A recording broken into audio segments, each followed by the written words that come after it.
Hey Cougar fans, we're here with USF head men's basketball coach Chris Johnson, who recently picked up his 150th win. Happened last weekend at Winona State. We're here to talk to Chris about his upcoming weekend with Minnesota State Moorhead, ranked 10th in the country, been top 10 all year. They're 17-2 and 9-1 in the North. They lead that division. And then Saturday night they head to Northern State, a traditional rival, who they're sitting at 9-7. They're 5-5, same as the University of Sioux Falls, which comes into this weekend at 10-6 and 5-5 in the third place in the South. Chris, talk about what's coming up for you guys now with two pretty tough road games coming up.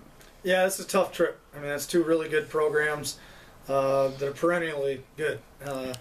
You know, obviously Moorhead, I think, was ranked third in the country last weekend until they lost.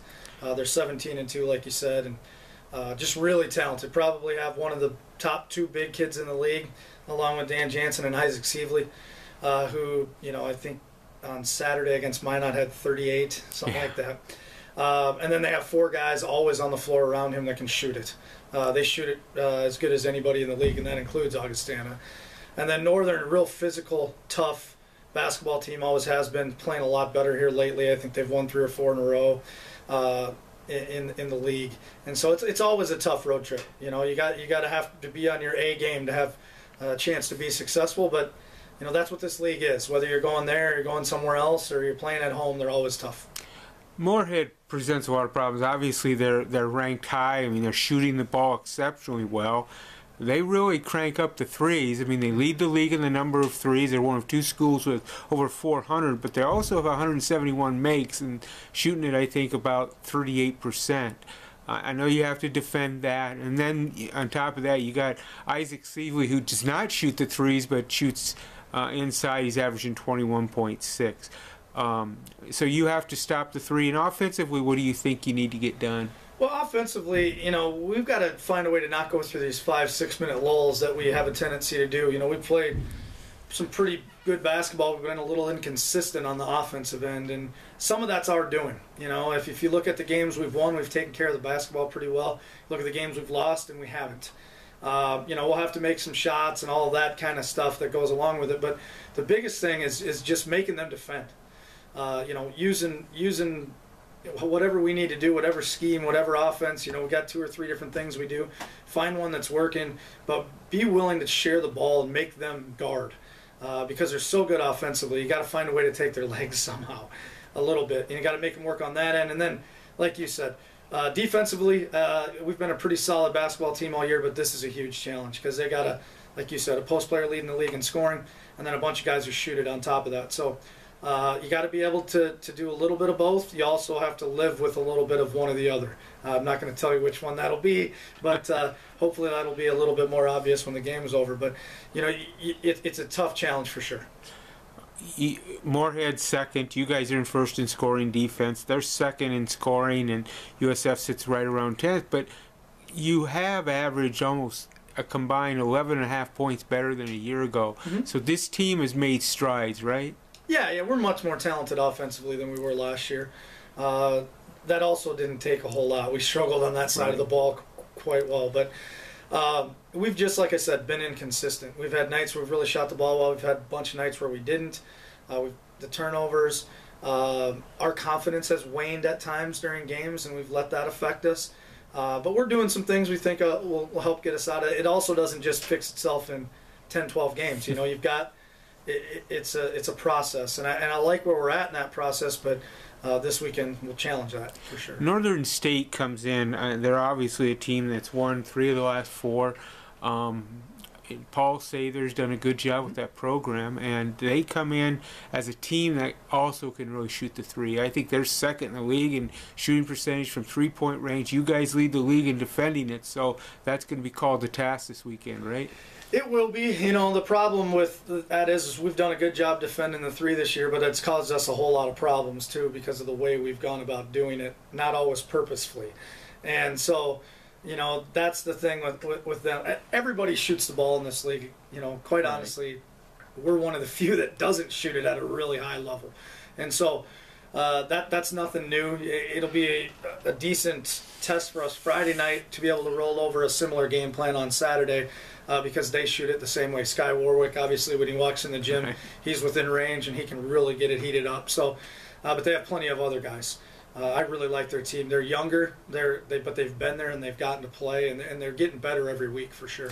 Yeah, they're not a team with a lot of size. But they're probably not that indifferent from Upper Iowa. They have a kid inside, Carter Evans, that sits about 6'10", but really they are a guard-oriented offense, aren't they? Offensively, they are. You know, they're going to go with Sky Warwick and Darren Paterka. And Pollard. Right. Those are kind of their main three guys out on the perimeter, but they've got guys behind those guys that can really go too. You know, the freshman point guard they have, his name is escaping me, is a nice player, is doing a nice job. Mac Arvidsson's played in this league for a long time and scored 24 against us when he was a freshman. So they've got a bunch of guys that can really go. They're physical. They're maybe not as tall a team as some in our league, but they're quite a bit thicker than we are. And you know, it'll be a good challenge. We've seen that team a lot. You know, 2 out of the 3 years we've been in the league, we've played them in the playoffs. So we've played Northern State more than any Northern team or North Division team. And so we're pretty familiar with them and them with us. Yeah, I mean, we're talking about 77 times you have played Northern after this weekend, which is a long track that goes back, I think, into the teens, actually. And so the two schools have a long-standing tradition. And so... about your team, though, quickly, what do you like about what's happened with your club? I mean, even going 1-1 last weekend, I mean, you picked up a really big win over Winona State. What do you like about your team right now? Well, their willingness to work, their togetherness, you know, their willingness to try to get better every day in practice. They're a great group of kids. They're tremendous to be around off the floor. I get frustrated like any coach at times on the floor. But off the floor, I mean, this team is as good as I've ever had at any place.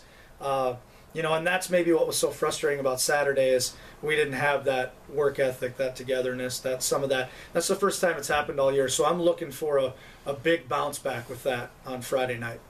Good practices this week, you think? Yeah, yep, good solid ones. You know, this is the toughest time of year. This last 2 weeks of January, it's a grind. You know, there's no breaks in sight. You're going 8 straight weekends after Christmas, and I've liked their willingness to show up and put in the work every day. Because if you don't, then you don't have a chance on the weekends. And this team has found a way to grind it out, and find a way to get some wins, and find a way to have 1-1 weekends on the road and stuff. Maybe the only thing is we've had a couple of those at home, which aren't normal for us in a normal year. And so, you know, good week and big challenge ahead. We'll lace them up tomorrow or Friday night and see what happens. A couple other things. Couple players last weekend had career high. Drew Giebert actually had 50 as freshman guard forward for you, stepped up and has had 15 points in consecutive games, which has to help you.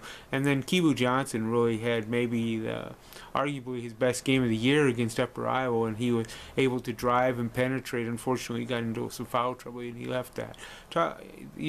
Those two kids played pretty well last weekend, right? Well, yes. I think Drew, the biggest thing is his confidence level's growing. He's in the starting lineup. He knows he's going to play a lot. You know, and so that helps. His shot has come back around, which obviously helps a ton because that's something that this team needs, and he can really provide. But I think a lot of it's just getting comfortable. You know, he's 16 games into his college career now. Not everything he's doing is brand new like it was early in the year.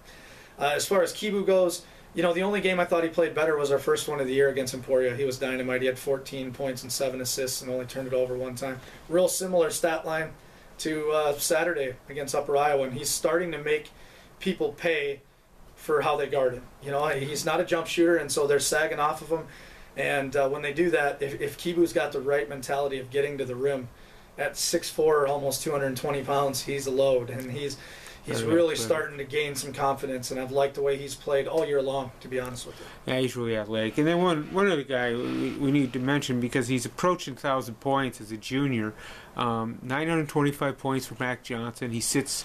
He'll most likely go over past the number 8 mark in the made threes. He sits at 141. He needs 2 more this weekend.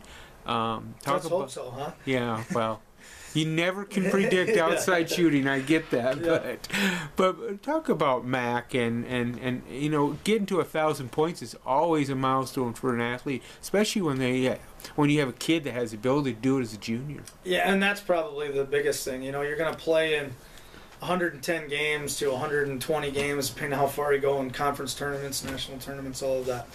And so even then, you have to average 10 points a game basically for 4 years to do it.